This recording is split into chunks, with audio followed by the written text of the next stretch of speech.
नमस्कार जन्नत साहब, बहुत बहुत स्वागत है आपका। जय हिंद अंजू, नमस्कार। जय हिंद सर। सर, पाकिस्तान को चौतरफा मार पड़ रही है। तालिबान ने नाक में दम कर दिया है, इस्लामाबाद तक पहुंचे हुए, रावलपिंडी तक उनके ड्रोन पहुंचे हुए हैं। लेकिन इस बीच ये जो मुल्ला मुनीर है और शहबाज शरीफ है, ये सऊदी अरब में क्या कर रहे हैं? वहां पर कौन सी डील कर रहे हैं? ये मुनीर और शाहबाज गए तो सऊदी अरब में अरब के क्राउन प्रिंस से मिलने या सऊदी अरब के साथ अपनी सॉलिडारिटी दिखाने, लेकिन अंदर खाने जो खबर है और जो बातचीत, जो खेल चल रहा है, खेला कहूंगा मैं इसको, जो खेल चल रहा है वो वहां पर CIA मौजूद है और ये सब अमेरिका के वैध हस्त के नीचे ये बातचीत वहां हो रही है। अब देखिए, इसकी मैं वजह बताता हूं। पाकिस्तान ने पहले अपनी सेना का कंप्रोमाइज किया गाजा के लिए। अब अमेरिका को बूट्स ऑन ग्राउंड डालने के लिए एक पॉसिबिलिटी बलोचिस्तान से नजर आ रही है और उसी पॉसिबिलिटी के बारे में बातचीत करने के लिए मेरे हिसाब से ये वहां पर मौजूद हैं। और ये पूरा खेल किस प्रकार से बूट्स ऑन ग्राउंड को ईरान में उतारा जाएगा, मैं बताऊंगा बूट्स ऑन ग्राउंड क्या है, किस पर उतारा जाएगा, उसका है। संभव है कि वो बूट्स भी शायद पाकिस्तान के ही लेकर के और वो ईरान के अंदर उतारे जाएं। देखिए, जब इस प्रकार के युद्ध होते हैं जो आजकल हो रहे हैं, उसमें अभी शुरुआती जो लड़ाई होती है वो सिर्फ और सिर्फ हवाई हमले हो रहे हैं, उनके नेवल एसेट्स के ऊपर हमले हो रहे हैं, समुद्री मार्ग से आप उनके ऊपर बहुत आघात पहुंचा रहे हैं। लेकिन कोई भी बैटल डिसाइसिव उस समय तक नहीं हो सकती जब तक कि आप बूट्स ऑन ग्राउंड, यानी कि जो सोल्जर्स जमीन पर लड़ाई लड़ते हैं, जब तक वो वहां पर जाकर के युद्ध नहीं करेंगे, तब तक इसके अंदर डिसाइसिव विक्ट्री आप नहीं मिल सकते। आप रिजीम चेंज की बात करते हैं, रिजीम चेंज सिर्फ और सिर्फ तभी हो पाएगा जब वहां पर फिजिकली आपके लोग मौजूद होंगे और वो जाकर के उस रिजीम चेंज को एक्टिवेट करेंगे। उदाहरण आप ले लीजिए, कुछ दिन पहले ही मादुरो को कैसे लाया गया। मादुरो को लाने के लिए आपको वहां जाना पड़ा, अर्थात अमेरिका के जो बूट्स ऑन ग्राउंड थे, जो अमेरिका के सैनिक थे, चाहे वो हेलीकॉप्टर में गए चाहे कैसे भी गए, वो वहां पहुंचे, फिर वहां जाकर के उन्होंने घेराव किया और फिर उसको और उसकी पत्नी को सोते समय उठा लिया और उनको लेकर के आ गए। इसी प्रकार से अमेरिका को ईरान में भी बूट्स ऑन ग्राउंड की आवश्यकता है और ये जो चालाकी भरा खेल है, ये मुल्ला मुनीर और शहबाज शरीफ खेल रहे हैं और इसकी वजह सिर्फ एक यही है कि अमेरिका और सऊदी अरब दोनों से उनको कटोरे में भीख की दरकार है और उस भीख के चलते वो अपनी सेना, अपने लोगों के जज्बात, अपने लोगों की जो सोच है, क्योंकि आज पाकिस्तान में ईरान में हुए हमले के प्रति आक्रोश है और अगर पाकिस्तान के जो जो जो इस तरह के सिपा सालार और जो उनके सियासतदान हैं, अगर वो जाकर के उसी चीज के ऊपर कॉम्प्रोमाइज करके कुछ डॉलर्स के लिए अपनी सेना को बेच रहे हैं, तो इससे ज्यादा बड़ा बुरी चीज हो नहीं सकती। और इसका बैकलैश अंजू मैं बता रहा हूं आपको, अगर ये हुआ तो इसका बैकलैश पाकिस्तान के अंदर होगा, पाकिस्तान की सेना में होगा, पाकिस्तान की आवाम में होगा। ये वही पाकिस्तान है जो कि रमजान के पवित्र महीने में एकमात्र ऐसा देश जिसकी 99% से ज्यादा पॉपुलेशन मुसलमान है, उसके ऊपर लगातार हवाई हमले कर रहा है, अफगानिस्तान के ऊपर। ये वही आज वो लोग कहाँ हैं जो 57 इस्लामिक देश थे। जब इजराइल ने रमजान के महीने में फलस्तीन पे हमला किया था तो सबके सबने एक डिक्री लग करके दे दिया था कि ये कर रहे हैं और ये गलत है, ये सही नहीं है। आज वो तमाम आवाजें गायब हैं। ये पाकिस्तान बहुत ज्यादा एंटी मुस्लिम, मैंने कई दफा इस बात को प्रमाणित कर दिया, और ये देश बेच रहा है, अपनी सेना को गिरवी रख रहा है और ये वहां जाकर के पैसे लेकर के आएंगे। और एक और बात मैं बता दूं आपको कि अगर पाकिस्तान में इसका बैकलैश हुआ और इसका कोई उफान आया तो सबसे पहले अपने अपने प्राइवेट जेट्स लेके, कई मुख्यमंत्रियों ने और नए खरीद लिए प्राइवेट जेट्स लेके, जो इनकी प्रॉपर्टीज दूसरे देशों में है, वहां जाकर के छुपते हुए नजर आएंगे। सर, पाकिस्तान का ईरान के साथ 700 किलोमीटर लंबा बॉर्डर है और बलूचिस्तान के रास्ते आप कह रहे हैं कि एंटर कर सकते हैं, क्योंकि अमेरिका इस जंग को हारना नहीं चाहता है। वो दिखाना चाहता है कि हमने जीत लिया। और आप सही कह रहे हैं, जब तक सैनिकों को जमीन पर नहीं उतारा जाएगा तब तक इस जंग को जीता हुआ वो कह नहीं सकता और जंग को जीत भी नहीं सकता। और अमेरिकन सोल्जर्स को तो डोनाल्ड ट्रंप जमीन पर उतारने से रहे, तो बलि का बकरा किसको बनाएंगे? पाकिस्तानियों को। और आप सही कह रहे हैं, इसीलिए शायद CIA के साथ मुलाकात करने के लिए ये लोग वहां पहुंचे हुए हैं। लेकिन सर, सेना को कहां-कहां बेचेंगे? अब गाजा में भी तो ये लोग अपनी सेना को भेजने को तैयार बैठे हैं और गाजा को लेकर भी आपको याद होगा कि वो जो लबैक है, तहरीके लबैक, उसने कितना बड़ा प्रदर्शन किया था। तो अगर ये समझौता अंदर खाने हो गया, तब तो ईरान किसी भी कीमत पर पाकिस्तान को नहीं छोड़ेगा। अभी आईआरजीसी के एक कमांडर ने कहा था ना कि जैसे हमको सबूत मिलेंगे कि अमेरिका ने पाकिस्तान की स्पेस का इस्तेमाल किया है, तो भी हम पाकिस्तान को नहीं छोड़ेंगे। तो अगर ये समझौता हो रहा है, तो इसकी भनक तो आईआरजीसी को भी लग जाएगी। बिल्कुल बिल्कुल आईआरजीसी को भनक लग जाएगी नहीं अंजू। आईआरजीसी को पता है, आईआरजीसी को यह पता है कि उनके पीठ में खंजर 12 जून 2025 को भी इसी असीम मुनीर ने भोंका था और आज भी ये असीम मुनीर, आप ये देख ले, असीम मुनीर सऊदी अरब गया है। इसका मतलब आज सऊदी अरब और इजराइल एक पाले में हैं। और अगर सऊदी अरब और इजराइल एक पाले में हैं और पाकिस्तान जाकर के उसी पाले में कबड्डी खेल रहा है, इसका अर्थ बिल्कुल साफ है कि पाकिस्तान ईरान के पीठ में खंजर भोंक रहा है। ये वही पाकिस्तान है, मैंने कहा कि उनकी जो जनरेशन तैयार हुई है, उस जनरेशन के जो डीएनए में दो चीजें घोल के डालते हैं, कश्मीर और फिलिस्तीन। और ये उसी फिलिस्तीन के खिलाफ, उसी इजराइल के साथ जो फिलिस्तीन पे हमले कर रहा है, इस प्रकार की एक कहानी गढ़ रहे हैं। मैं आपको याद दिलाता हूं कि जो जर्मनी के म्यूनिख में सिक्योरिटी कॉन्फ्रेंस हुई थी, जहां पर इस मुल्ला मुनीर का आइडेंटिटी कार्ड भी चेक किया था। I hope you remember that. इसका आई कार्ड भी चेक किया था, तो रोक करके कि भाई आप कौन हो, किससे पूछ के आए। वहां पर भी उस कॉन्फ्रेंस के साइड लाइन्स पर कहने के लिए हाई लेवल स्ट्रेटेजिक मीटिंग्स हुई थी, लेकिन उन मीटिंग्स में भी सीआईए और मोसाद के लोग शामिल थे।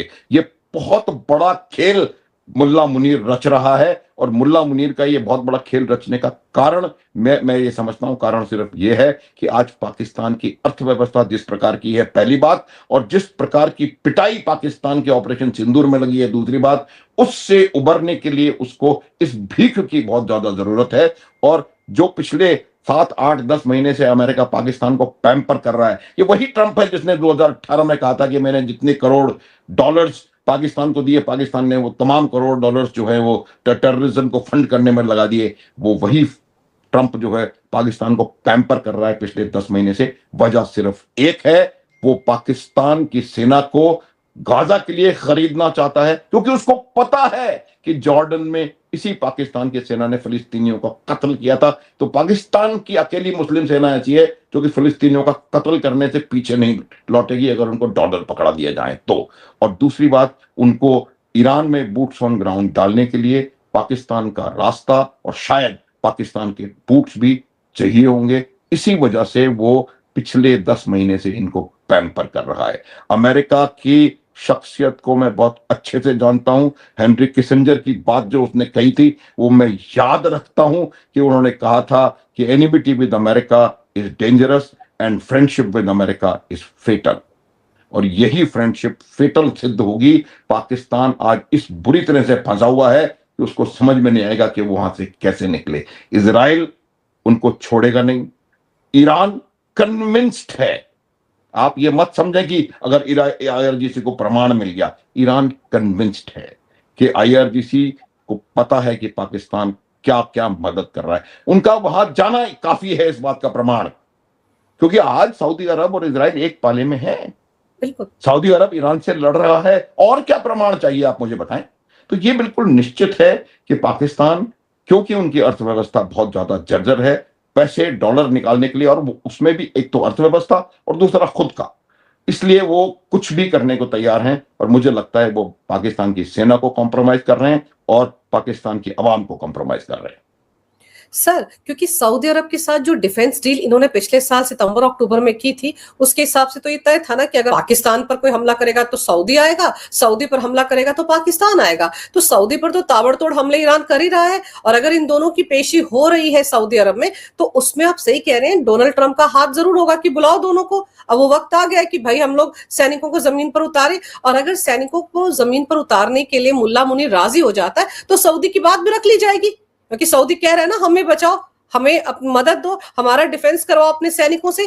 तो इससे तो दोनों तरह का काम हो जाएगा, अमेरिका का काम भी हो जाएगा, सऊदी अरब की बात भी पाकिस्तान रख लेगा और बदले में डॉलर भी मिल जाएंगे, क्योंकि सऊदी ने तो कहा था ना हम आपको अब और पैसे नहीं दे सकते, पहले पिछला वाला कर्ज चुकाओ। बिल्कुल बिल्कुल सही कह रहे हैं। और आपने कहा कि होगा, होगा नहीं है, यही ये फैक्ट है। जब पहला काम जब अमेरिका पाकिस्तान अमेरिका गया था तो वहां जाकर के क्या करवा के आया था? बीएलए को आतंकवादी संगठन घोषित करवा के आया था। वहां से शुरू हुई है ये पूरी कहानी। और ये पूरी तरह से कोशिश इसमें इस कोशिश में लगा हुआ है कि पहले इन्होंने शायद इससे निकल जाए, इसके लिए एक प्रयास करने की कोशिश की थी। और प्रयास ये था कि उन्होंने कहा कि नहीं नहीं नहीं नहीं, जो ईरान हमले कर रहा है वो तो सिर्फ अमेरिकन बेसिस पे कर रहा है, लेकिन वो ठीक है, और इसमें इसमें कोई सऊदी अरब पर खतरा नहीं है, तो इसलिए हम हमारा न्यूट्रल स्टांस और समथिंग लाइक दैट उन्होंने कहने को। अब आरामको उस पर हमला, और दूसरी रिफाइनरीज पे हमला, और उनके सिविलियन एरियाज में हमला, ये बाकायदा सऊदी अरब के ऊपर हमले हैं। और दूसरा, ये जो अब्बास अराक्ची है, या जो भी जो जूनियर खमनेई आया है, मुस्तफा मुस्तफा। खमनेई, मुस्तफा खमनेई का स्टेटमेंट पहला यही है। उन्होंने कहा, तीन चार पांच चीजें कही हैं, सो मैं सिर्फ दो बताऊंगा क्योंकि ये बात पहले सब जान चुके हैं। दो दोबारा रिपीट करूंगा। पहला, हॉर्मुज स्ट्रेट बंद रहेगी। दूसरा, गल्फ कंट्रीज पर हमले जारी रहेंगे। उन्होंने ये नहीं कहा कि अमेरिकी बेसों पे, उन्होंने कहा है कि गल्फ कंट्रीज पर हमले जारी रहेंगे। इसका मतलब ईरान सऊदी अरब पर लगातार हमले करता रहेगा। और अब पाकिस्तान के पास कोई चारा नहीं है कि वो आकर के सऊदी अरब के साथ खड़ा हो। और सऊदी अरब के साथ खड़े होने का मतलब है ईरान और अमेरिका के साथ खड़ा होना। और ये वही ईरान और वही पाकिस्तान है जहां बैनर पे बैनर निकल रहे थे कि death to Pakistan, death to America, death to Israel, death to this, death to that. Eventually ये सब एक हो जाएंगे और ये डेथ टू पाकिस्तान होके फाइनली निकल करके आएगा। सर, आपको याद होगा कि पिछले साल जून महीने में जब ये कार्रवाई अमेरिका ने की थी ईरान के खिलाफ, तब उनके बहुत सारे टॉप ऑफिशियल्स को मार गिराया था। और तब ये कहा गया था कि उसके कुछ दिन पहले ही मुल्ला मुनीर ईरान में जाकर उन सबसे मिलकर आया था। एक घड़ी वाली छोरी भी बहुत सोशल मीडिया पर आई थी कि घड़ियां उनको तोहफे में देकर आया था, और उन घड़ियों से उनकी एग्जैक्ट लोकेशन पता चली और वो मारे गए। तब ये बातें उठी थी। और अब जिस तरह से मुस्तफा खमेनी को लेकर 92 करोड़ रुपए का इनाम घोषित कर दिया अमेरिका ने कि जो उसका पता देगा हम उसको ये इनाम देंगे, तो ऐसा तो नहीं कि मुल्ला मुनीर को वो इनाम भी चाहिए हो, क्योंकि हो सकता है वो उसकी लोकेशन बता दे इनको। बिल्कुल संभव है। पिछली बार जब ये बात हुई थी, ये मैं बार बार रिपीट करता हूं कि वो वहां गया नहीं था, उसको हम्म। वहां पर सम्मन किया गया था। वो नजरबंद था। 6 दिन एक होटल में रहा है, एक होटल में एक जगह पर। कौन सी आर्मी का चीफ जिसने कुछ दिन पहले लड़ाई लड़ी हो भारत के साथ, वो वहां जाकर के 6 दिन एक होटल के एक कमरे में रह सके? और ये जो कहानी आप बता रही हैं, इसमें सत्य हो सकता है, घड़ी हो या कोई और चीज हो या कुछ हो, लेकिन ईरान की इंटेलिजेंस अमेरिका के साथ कॉम्प्रोमाइज करने में मुल्ला मुनीर का पूरा पूरा हाथ है। क्योंकि ये जो ईरान पे हमला होगा, ये हमला ऑपरेशन सिंदूर के वजह से कुछ दिन पहले से प्लान्ड है। अगर आपको याद हो तो अमेरिका ने ईरान को 60 दिन की मोहलत दी थी, और वो 60 दिन की मोहलत ऑपरेशन सिंदूर से काफी दिन पहले शुरू हो गई थी, और वो 12 जून को खत्म होनी थी। और इसी वजह से 12 जून को मुल्ला मुनीर का टूर जो है वो अमेरिका के लिए शुरू हुआ। ये कोई कोइंसिडेंस नहीं है। ये बात लोगों को समझने की जरूरत है। कोइंसिडेंस नहीं है ये। इसका इसका ऑपरेशन सिंदूर से कुछ लेना देना नहीं है, क्योंकि पहलगाम नहीं हुआ था उस समय तक, और सिंदूर कैसे हो सकता है? ये पूरा का पूरा प्लान अमेरिका का ये था कि किस प्रकार से पाकिस्तान से ईरान के लीडर्स की उनकी इंटेलिजेंस ली जाए, कैसे पाकिस्तान से उनके साइंटिस्ट्स के इंटेलिजेंस ली जाए, और फिर एक सिस्टमेटिक तरीके से उसको एलिमिनेट किया जाए। ये जो जर्मनी वाली भी बात कह रहा हूं, ये बार बार जो मुल्ला मुनीर हैं, ये सीआईए और शायद इजराइल की एजेंसी से भी कम्युनिकेशन में हैं। क्योंकि ये जो करंट पाकिस्तान के सियासतदान हैं और पाकिस्तान के मिलिट्री लीडर्स हैं, इनके लिए सिर्फ एक धर्म है, और वो धर्म है पैसा, डॉलर। वो कोई इस्लामिक नहीं है, कोई कुछ नहीं है, सिर्फ डॉलर है। और पूरे हरेक के पूरे किसी के ऑस्ट्रेलिया में, किसी के कनाडा में, किसी के यूएस में, किसी के यूके में, किसी के स्पेन में बड़े बड़े प्रॉपर्टीज हैं। और वो जैसे ही गदर शुरू होगा पाकिस्तान में, ये लोग गायब होते नजर आएंगे। लेकिन एक बात बिल्कुल साफ है कि ये जो पिछली बार ईरान पे हमला हुआ था, तब भी ईरान की इंटेलिजेंस कॉम्प्रोमाइज करने में मुल्ला मुनीर का हाथ था। और इस बार भी, चाहे वो जर्मनी वाली मीटिंग हो या अभी जो सऊदी अरब में हो रहा है वो मीटिंग हो, उसमें भी उसका हाथ है। और ये जो करोड़ों रुपए का इनाम रखा गया है, इसका भी कहीं ना कहीं इससे कोई रिलेशनशिप होने से इनकार नहीं किया जा सकता। और कुछ समय बाद हम देखेंगे कि जिन जिन पे इन्होंने इनाम रखा है, किसी ना किसी वजह से उनको ये एक एक करके एलिमिनेट करेंगे। ये मेरा हंच है, ये मेरा सोचना है। तो ये पाकिस्तान की जो असलियत है, ईरान को बिल्कुल पता है। और ये बात मैं बिल्कुल डंके की चोट पे कहता हूं कि जितना पाकिस्तान पैसों के लिए, पाकिस्तान के मिलिट्री लीडर्स और सियासतदान पैसों के लिए कुछ भी कर सकते हैं, कुछ भी मतलब कुछ भी, देश बेचना, सेना बेचनी, रेयर अर्थ बेचना, कुछ भी कर सकते हैं। सर, अमेरिका जिस तरह से इस वक्त रिएक्ट कर रहा है स्ट्रेट ऑफ हॉर्मुज को लेकर, हमारे तो 2 जहाज पिछले 24 घंटों में वहां से निकल चुके हैं, बाकी जहाज भी निकलने वाले हैं। लेकिन अमेरिका अब, जैसे वो खर्ग आइलैंड है जहां पर अमेरिका ने कब्जा करने की कोशिश की है, अब वो कह रहे हैं कि हम तो स्ट्रेट ऑफ हॉर्मुज को भी आजाद करवाएंगे, जितने भी देश हैं जिनके जहाज वहां पर फंसे हुए हैं वो अपने सैनिकों को वहां भेजें। क्या ये संभव हो सकता है? ऐसा होगा क्या? वही, बिल्कुल बिल्कुल नहीं। देखिए, कर्द आइलैंड का जहां तक सवाल है, मैं आपको पहले उस पर 2 बात बताता हूं कि कर्द आइलैंड जो है, वो जिसको बोलते हैं ना, जो जो दुखती रग, नर्व जो है, ईरान की नर्व है। क्योंकि ईरान का 90%, 90% जो ईरान का तेल का निर्यात है, वो उस आइलैंड से निकलता है। ये छोटा सा आइलैंड है, 40 स्क्वायर किलोमीटर का, और इससे वो सारा निकलता है। और इसके ऊपर कोई भी अगर हमला होगा, उसका बहुत जबरदस्त रिटेलिएशन होगा। और ये रिटेलिएशन इस बार, तभी देखिए आप, उसने हमला किया, एरियल स्ट्राइक किए, और तुरंत ये स्टेटमेंट दिया कि भाई हमने एक भी उनके ऑयल इंस्टॉलेशन को नहीं मारा, और कोई भी उनकी रिफाइनरी को नहीं टच किया, या कोई उनके ऑयल के जो टैंकर हैं उनको नहीं टच किया। ये एक अपना बचाव, अपना पक्ष रखने का एक तरीका है। देखिए, इसको रिलेट करके देखना चाहिए कि उन्होंने यूएसएस त्रिपोली नाम का एक एम्फीबियस क्राफ्ट है, जो कि जापान से उन्होंने मूव किया है मिडिल ईस्ट की तरफ। 2500 उसमें मरीन कमांडोज हैं, उनके एलीट फोर्सेस, स्पेशल फोर्सेस। ये दोनों चीजें भी कोइंसिडेंस नहीं है। तो ये जो हवाई हमला हुआ है उस आइलैंड के ऊपर, और ये जो एम्फीबियस क्राफ्ट और मरीन कमांडोज वहां से मूव हुए हैं, इससे मुझे लगता है कि शायद उनके दिमाग में कहीं ना कहीं फिजिकली इस कर्द आइलैंड के ऊपर अपने सैनिक उतारने का कोई ऑप्शन उनको नजर आ रहा है। दूसरी बात, जहां तक बाकी देशों को इसमें इकट्ठा करने की कोशिश वो कर रहा है, देखिए उनका एक प्रयास ये है कि वो ये बताना चाहते हैं, हालांकि अब पूरी दुनिया को ये बात पता लग गई है कि अमेरिका कुछ कर नहीं पा रहा ज्यादा, लेकिन वो फिर भी ये बताना चाहते हैं कि अगर आपको ये दुनिया का 25% एनर्जी मार्ग को खोल करके रखना है, तो आपको हम सबको साथ आना पड़ेगा, और हमको सबको ईरान के खिलाफ इकट्ठा एकजुट होकर के, और यहाँ पर उनसे अपने अपने जहाजों को यहाँ से निकालना पड़ेगा, और इसको यथावत शुरू करना पड़ेगा। ये मैं बता सकता हूं, ये संभव बहुत कम है। उसकी वजह क्या होती है कि आपने ईरान की नेवी खत्म कर सकते हैं, ईरान का ऑकुप, लेकिन जो ईरान के शोर बेस्ड वेपन सिस्टम्स हैं, जो उनके फिजिकल, जो आईआरजीसी के जो जो जो लड़ाके हैं, उनसे आप कैसे पार पाएंगे? वो तो सिर्फ 27, थोड़ा सा छोटा सा मार्ग है, उस मार्ग को वो अपने शोर बेस्ड वेपन से, जो अपने ड्रोन से, उससे वो करके रखेंगे।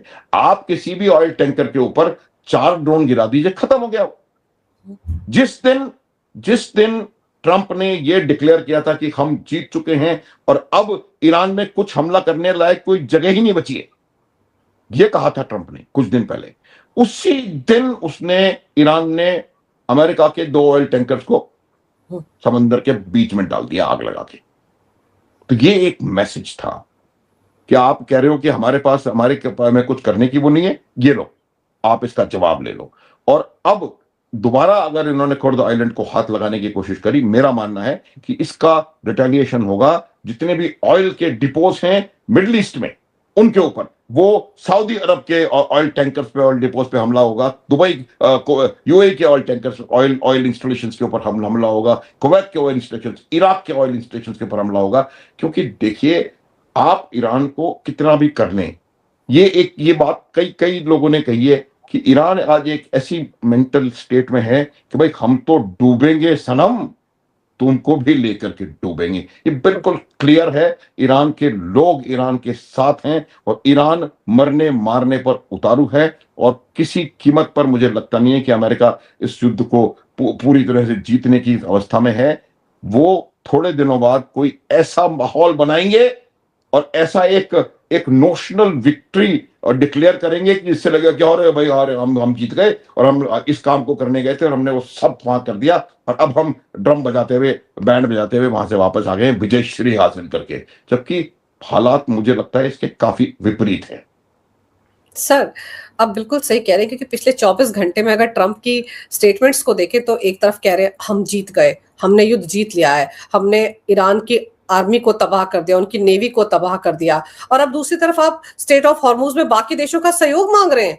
तो ईरान के विदेश मंत्री तो कह रही हैं कि भाई ये तो भीख मांग रहे हैं क्योंकि अब ये फंस गए हैं। अगर इतना ही दम है तो अमेरिका अकेले क्यों नहीं स्ट्रेट ऑफ हॉर्मुज को आजाद करवा लेता? वो दूसरे देशों से क्यों मांग रहे हैं? वो तो यहां तक कह रहे हैं कि अब तो चीन से भी भीख मांग रहे हैं मदद की ट्रंप। बिल्कुल, चीन से भीख मांग रहे हैं, पूरी दुनिया को उन्होंने रूस से तेल खरीदने के लिए अलाउ कर दिया है। आप ये देखें कि अमेरिका का दोगलेपन की इंतहा है। दो देश हैं, मैं बार बार इसको कहूंगा, अमेरिका के बारे में हम बात कर रहे हैं, और एक उसका छोटा लंगड़ा कजन है, उसका नाम पाकिस्तान है। ये दो देश हैं, ये किसी भी हद तक गिर सकते हैं। आप देखें किस प्रकार का इनका सोच है कि आज से पहले, परसों से पहले अगर आपने रूस से 2 लीटर भी तेल खरीदा तो वो तेल रूस का वॉर एफर्ट में जा रहा है, जिसकी वजह से उसने 200 आदमी यूक्रेन में मार दिए। और आपने ईरान में 170 बच्चियां जो पढ़ने गई थी स्कूल में, वो खत्म कर दी, उसका क्या? अगर आपको उस पर शक था कि वो आईआरजीसी का केंद्र है, तो आप उस पर हमला ऐसे समय कर सकते थे जब बच्चियों का स्कूल नहीं चल रहा है। बिल्कुल, रात को 8 बजे हमला करते, दोपहर सुबह के 2 बजे हमला करते। तो ये तमाम जो स्टैंडर्ड्स अमेरिका के हैं कि पूरी तरह खुल करके सामने आ गया है। देखो अंजू, ये जो अभी हो रहा है, ये 21वीं सदी का सबसे महत्वपूर्ण डिफाइनिंग मोमेंट है, और मेरे समझ से ये एक यूनिपोलर वर्ल्ड या अमेरिका की हेजमनी दादागिरी का, it's the beginning of the end of America दादागिरी, ये याद रखना। और ये आने वाला समय होगा, और मेरे को पूरी उम्मीद है कि 2 साल बाद हम दोबारा एक ऐसा पॉडकास्ट करेंगे जिसमें हम यही बात कर रहे होंगे कि America, where is America now. आज अमेरिका में जो जितना तेल की प्राइसेस में इंक्रीज हुआ है, उतना दुनिया में मेरे ख्याल से कहीं भी नहीं हुआ है। 40% फ्लोरिडा में oil prices have gone up. तो ये तमाम चीजें दिखाई दे रही हैं।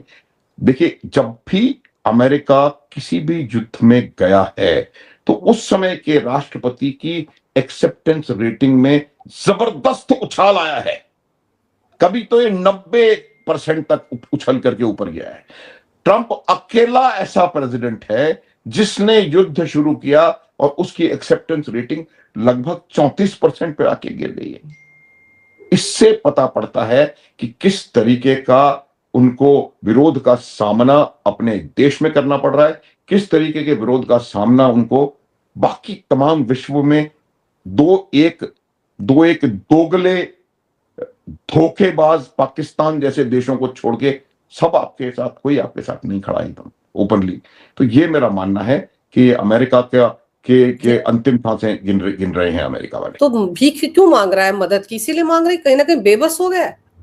बिल्कुल हो गया, ये बिल्कुल उनको पता है। आप देखिए, ये कह तो ये रहे हैं कि वो अब्राहम लिंकन जो है वो एक स्ट्रेटेजिक रिट्रीट करके थोड़ा पीछे गया, वो बात नहीं है। अब्राहम लिंकन के ऊपर हमले हुए हैं। अब्राहम लिंकन में कहा जा रहा है कि आग लगी है। अमेरिका की जो शक्ति थी, उस शक्ति को पूरी तरह से परीक्षित करके देख लिया है ईरान ने, और ईरान जितना भी कर सकता है उसके लिमिटेड रिसोर्सेस के साथ वो कर रहा है। मैं याद दिला दूं, 80,000 ड्रोन्स आज भी ईरान के पास हैं, और ईरान को उन ड्रोन्स को रिप्लेनिश करने की जो काबिलियत है, क्योंकि वो खुद बनाता है वो ड्रोन। उनके ईरान में घर घर में गैरेजों में ड्रोन बन रहे हैं। ये वो ईरान है। आप ये देखिए, अमेरिका से मुझे लगता है अमेरिका को ये लगा, एम्बोल्डन हो गए थे Donald Trump after Maduro incident. Iran Venezuela नहीं है, हजारों साल पुरानी सभ्यता है।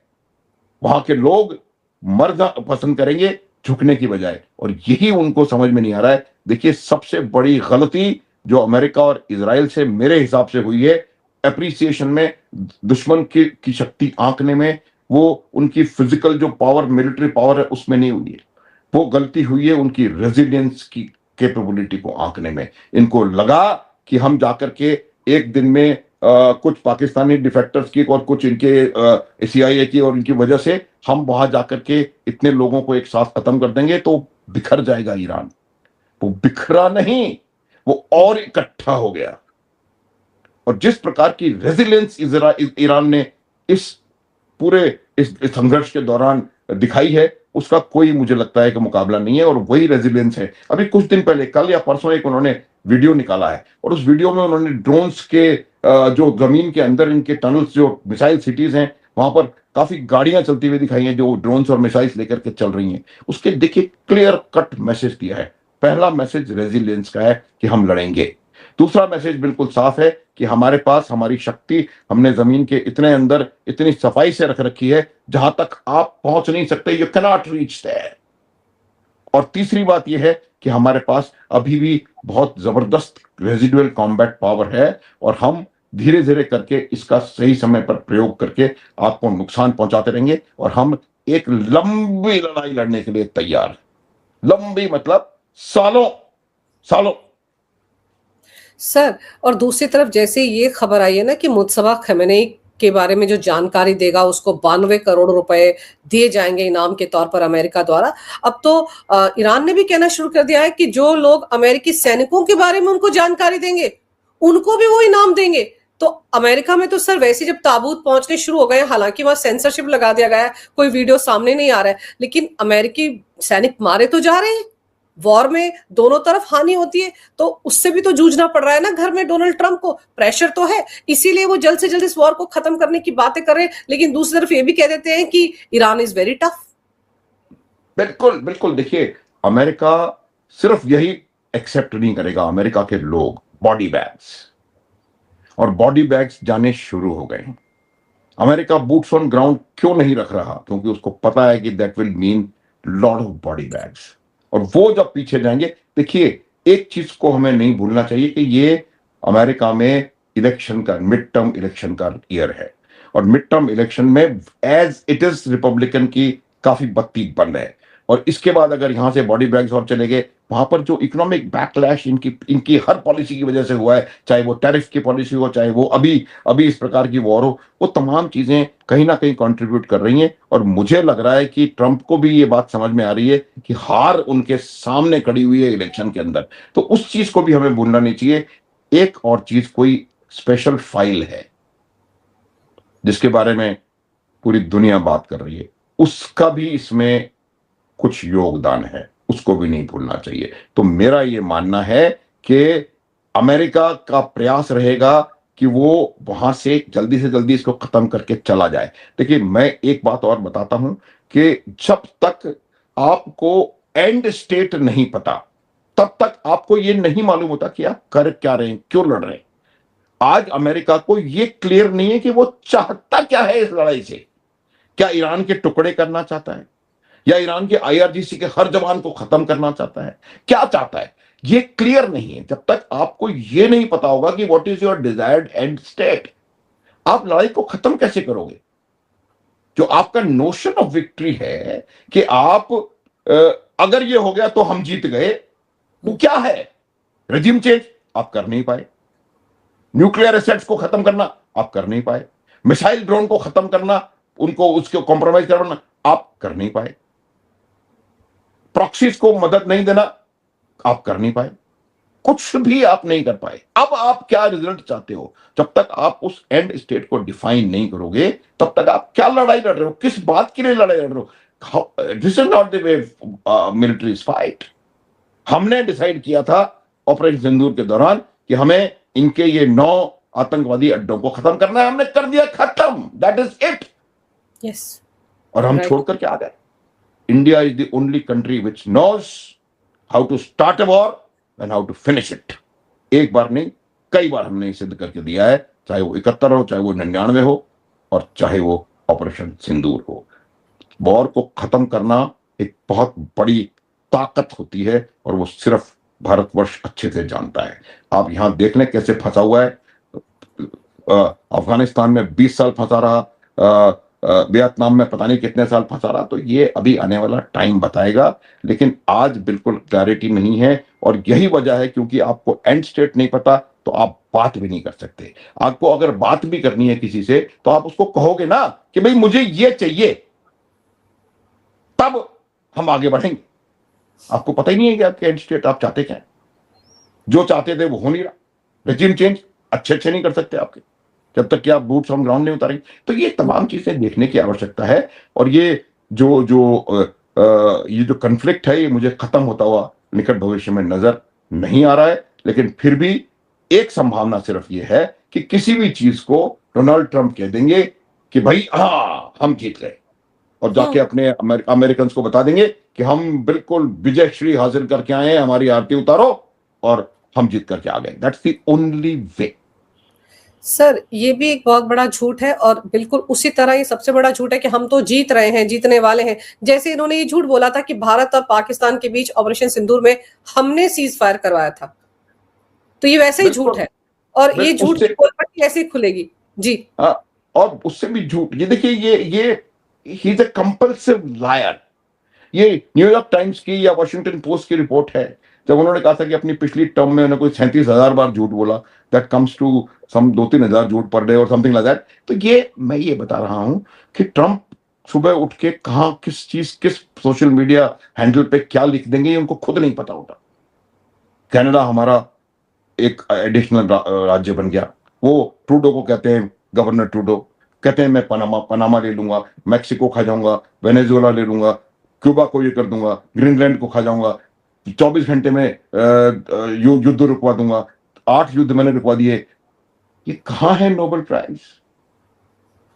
सबसे बड़ा युद्ध आपने शुरू किया बिल्कुल। पिछले 1 साल में अंजू, जब से ये दोबारा राष्ट्रपति बने हैं, 7 कंट्रीज पर, इस युद्ध से पहले 7 देशों पर इन्होंने हमले किए हैं। सोमालिया पे इन्होंने हमला किया है, नाइजीरिया पे इन्होंने हमला किया है, इराक पे इन्होंने हमला किया है, सीरिया पे इन्होंने हमला किया है, जून में ईरान पे इन्होंने हमला किया है, वेनेजुएला पे इन्होंने हमला किया है, और कहते हैं कि मुझे नोबेल पीस प्राइज दे दो। किसी और राष्ट्रपति के शासनकाल में पहले 1 साल के अंदर इतने अमेरिका द्वारा किए गए हमले, ये मैं नहीं कह रहा हूं कि वो यूक्रेन में मदद कर रहा है या गाजा में मदद कर रहा है, उसके अलावा अमेरिकी फोर्सेस के द्वारा किए हुए हमले हैं। और फिर वो कहता है कि मुझे नोबेल पीस प्राइज दे दो। अब तो और भी और वो कह रहा है, और इसके जैसे लोग हैं, शहबाज शरीफ के जैसे जो तलवे चाटे, वो शर्मल शेख का शर्मिंदगी भरा जो उनका स्टेटमेंट है, sir I want to salute you, याद है? ये वही पाकिस्तान है, दोगला और गद्दार, और ये अमेरिका है दादा। अब गद्दार भी खत्म होगा और दादा भी खत्म होगा। पर सर, इस दौरान जैसे कि हड़बड़ी मची हुई है कि हमारे जहाज स्ट्रेट ऑफ हॉर्मुज से निकल जाए। सिर्फ भारत एकमात्र ऐसा देश है जिसके 2 जहाज वहां से निकले हैं। हमारे प्रधानमंत्री ने एक दिन पहले ईरान के राष्ट्रपति से फोन पर बात की। हमारे विदेश मंत्री लगातार ईरान के विदेश मंत्री से फोन पर बात कर रहे हैं। बाकी देशों के जहाज तो वहां फंसे पड़े हैं। तो ये भी तो अमेरिका को दिख रहा होगा ना कि पीएम मोदी की पावर क्या है। बिल्कुल, न केवल अमेरिका को, पूरी दुनिया को दिख रहा है। देखिए, मैं आपको एक बात बताऊं, इस पूरे संघर्ष के दौरान भारत एकमात्र ऐसा देश है जिसके वार्ता के चैनल्स ईरान के साथ खुले हैं, रूस के साथ खुले हैं, इजराइल के साथ खुले हैं, और अमेरिका के साथ खुले हैं।